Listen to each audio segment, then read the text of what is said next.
anyway, I guess I'm happy to invest in your infrastructure if you can somehow begin to show what you're doing is worth investing.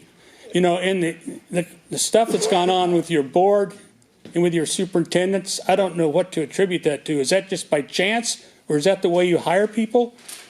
Well, as I said, I haven't been involved in much hiring.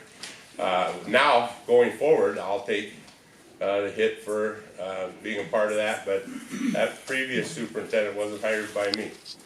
Question in the back. Well, I don't have much of a question, but it kind of plays into what he was saying. Years ago, Flambeau was noted as a top school. My youngest two went there. One was a doctor, and one is finance for a major company. At that time, they had advanced placement. My son had a whole quarter's worth of college done before he went to school. And then it seemed like there was a change in administration, and I don't know what fell apart. If it was parents not caring, students not caring, teachers not caring, whatever. But I'm wondering with this, now that we have a different administration on board, maybe that might hopefully swing back the other direction.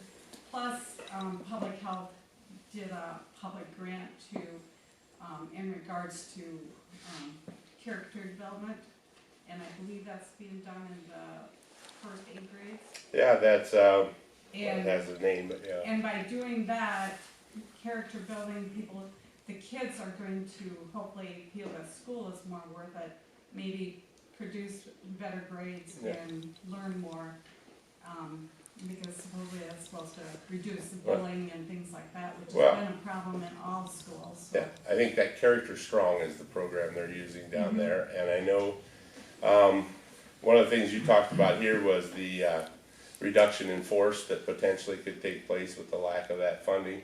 That's already taken place.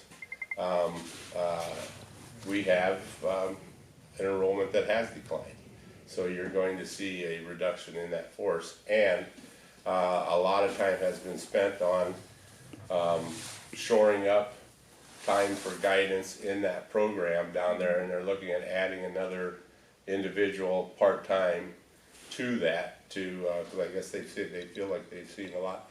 You know, it's so funny because a lot of this stuff I could have spoke to firsthand 2 years ago when I was there every day, and now it is a little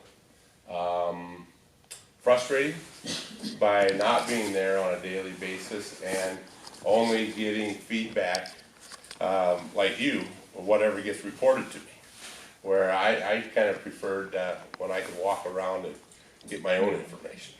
They don't let us do that anymore. But yeah, I think there's certainly a lot of room for what you're talking about, these AP classes. I know that, you know, I argued for years when I was there that we needed to change our what kids needed to graduate, you know, in terms of credits, because there were, you know, especially as coaching, you know, I'd have seniors that really didn't need to be in school past noon, and you know, that's a real problem to be turning kids loose during the day, and then expect them to come back to practice, and yeah, it was just, so I think there has been quite a few college courses that are done there, and yeah.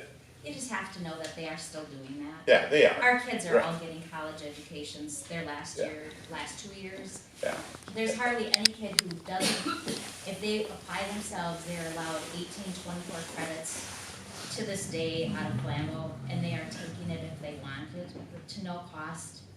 So thank you, Flambeau, for saving us all at least one or two and that's where I was going to. It is happening. It's not gone away. From a budget standpoint, it gets to be, you know, when you hear, well, this school's given 12 credits. Well, okay, 12. Somebody has to pay for those credits, and you all pay for those credits. And so when we get up to 20 credits, and you hear the neighbors doing it, well, then somebody comes to a meeting, and, you know, everybody's doing it. Yes. So one thing about those advanced placements, my granddaughter goes to Cadet. She doesn't even step in the Cadet school system. She is actually attending school at Chippewa Valley Tech for her senior year, all college credits. problem with that is it's costing the school district a lot of money because it's not, the classes are not being overseen in school.